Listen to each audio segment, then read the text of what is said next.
Hi అండి, welcome to Varahi cooking and DIY. ఈరోజు పచ్చజొన్న రవ్వతో ఉప్మా ఎలా చేసుకోవాలో చూద్దాం. దానికి ముందుగా పచ్చజొన్న రవ్వని మనకి దొరుకుతుందన్నమాట. ఇది సూపర్ మార్కెట్లో కానీ అమెజాన్లో కానీ దొరుకుతుంది. అది ఒక కప్పు తీసుకోండి. మనకి ఇడ్లీకి అయితే కొంచెం సన్నగా ఉంటుంది, ఉప్మాకి అయితే కొంచెం లావుగా ఉంటుందన్నమాట. పచ్చజొన్నలు ఉంటాయి కదా, దాంతో చేస్తారు. ఒకసారి కడిగేసి ఒక కప్పు రవ్వ తీసుకుని ఒకసారి కడిగేసి మునిగేంత వరకు వాటర్ వేసి నానబెట్టుకోండి. ఒక 20 నుంచి అరగంట మనం ఈ కూరగాయ ముక్కలన్నీ కట్ చేసుకుని తిరగమాత పెట్టుకునేంత వరకు అనమాట.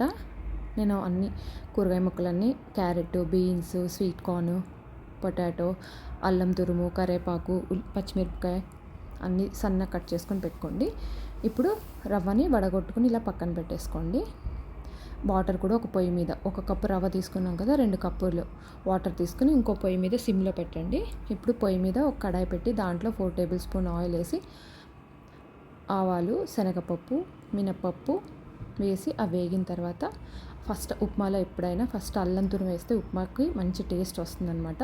1 టేబుల్ స్పూన్ అల్లం తురుము, తర్వాత నెక్స్ట్ సన్నగా కట్ చేసుకున్న కూరగాయ ముక్కలు అన్నీ యాడ్ చేసుకుని చక్కగా కలుపుతూ ఫ్రై చేసుకోవాలి. ఎక్కువసేపు ఫ్రై చేయొద్దండి, మీడియం ఫ్లేమ్లో పెట్టి దగ్గరుండి చేసుకోండి. కూరగాయ ముక్కలు కలర్ మారుకోకుండా చూసుకోండి. ఇప్పుడు రుచికి తగ్గట్టు సాల్ట్ యాడ్ చేసుకోవాలి. ఒకసారి కలిపేసేయండి. ఇప్పుడు మనకి పక్కన పొయ్యి మీద నీళ్ళు పెట్టుకున్నాం కదా, అవి కూడా మరుగుతూ ఉంటాయి అన్నమాట. ఇలా వేగిన తర్వాత వాటర్ యాడ్ చేసుకోవాలి.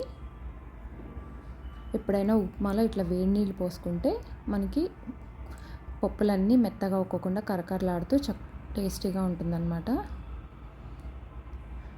నెక్స్ట్ ఇప్పుడు మనం నానబెట్టి వడకట్టుకున్నాం కదా, రవ్వ కూడా యాడ్ చేసేసుకోవాలి.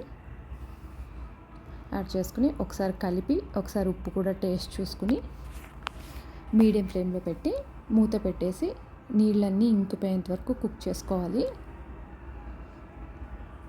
మధ్య మధ్యలో తిప్పుతూ ఉండాలండి.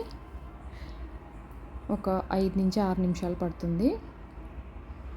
ఇలా నీళ్ళన్నీ ఇంకిపోయిన తర్వాత 1 టేబుల్ స్పూన్ నెయ్యి వేసుకోవాలి. ఒకసారి తిప్పి 1 టేబుల్ స్పూన్ నెయ్యి వేసుకోండి.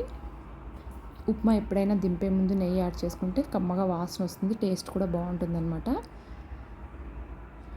నెయ్యి వేసి సిమ్లో ఇంకొక 3 నుంచి 4 నిమిషాలు మూత పెట్టేసి కుక్ చేసుకోండి.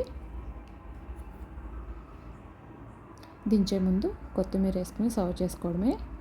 చాలా టేస్టీగా ఉంటుంది, తప్పకుండా ట్రై చేయండి. షుగర్ పేషెంట్స్కి అయితే చాలా మంచిదన్నమాట. వీడియో నచ్చితే కనుక లైక్ చేయండి, షేర్ చేయండి, కామెంట్ చేయడం అస్సలు మర్చిపోద్దు. నెక్స్ట్ వీడియోలో మళ్ళీ కలుద్దామండి. మీకు చట్నీ కావాలంటే నా వీడియోస్లో ఉంది. అన్ని బ్రేక్ఫాస్ట్లోకి ఒకే రకం చట్నీ తప్పకుండా చూడండి. చట్నీ కూడా చాలా బాగుంటుంది ఉప్మాలోకి.